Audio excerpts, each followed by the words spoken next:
حضرت عبداللہ بن سلام رضی اللہ تعالیٰ عنہ نے علماء یہود سے کہا کہ میرا ارادہ ہے کہ ہم اپنے باپ حضرت ابراہیم اور حضرت اسماعیل علیہ السلام کی مسجد میں جا کر عید منائیں۔ مکہ مکرمہ پہنچے تو آپ علیہ الصلوۃ والسلام یہیں پر تھے۔ یہ لوگ حج سے واپس ہوئے تو آپ علیہ الصلوۃ والسلام سے ملاقات ہو گئی۔ اس وقت آپ علیہ الصلوۃ والسلام ایک مسجد میں تشریف فرما تھے اور لوگ بھی آپ علیہ الصلوۃ والسلام کے آس پاس جمع تھے۔ یہ بھی اپنے ساتھیوں کے ساتھ وہاں پر کھڑے ہو گئے تو آپ علیہ الصلوۃ والسلام نے ان کی طرف دیکھ کر پوچھا کہ آپ ہی عبداللہ بن سلام ہیں؟ تو انہوں نے کہا کہ جی ہاں میں ہی ہوں۔ تو آپ علیہ الصلوۃ والسلام نے فرمایا قریب آؤ۔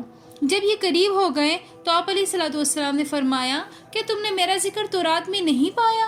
تو انہوں نے کہا آپ خدا تعالیٰ کے اوصاف بیان فرمائیں۔ اسی وقت حضرت جبرائیل علیہ السلام آئے اور انہوں نے آپ علیہ الصلوۃ والسلام سے کہا کہ پڑھیے قل هو اللہ احد۔ آپ صلی اللہ علیہ وآلہ وسلم نے پوری سورت پڑھ کر سنائی۔ حضرت ابن سلام نے اسی وقت کلمہ پڑھ لیا، مسلمان ہو گئے اور مدینہ واپس چلے گئے۔ لیکن مدینہ واپس جانے کے بعد انہوں نے اپنے اسلام کو چھپائے رکھا۔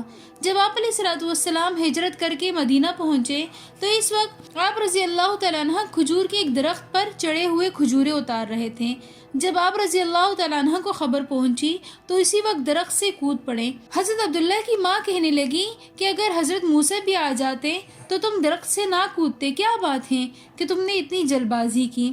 جواب میں حضرت عبداللہ نے فرمایا کہ اماں جی، موسیٰ کی نبوت سے بھی زیادہ خوشی مجھے خاتم المرسلین کی یہاں تشریف آوری سے ہوئی ہے۔ اور پھر حضرت عبداللہ بن سلام نے اپنی ساری زندگی اسلام کی خدمت میں گزار دی۔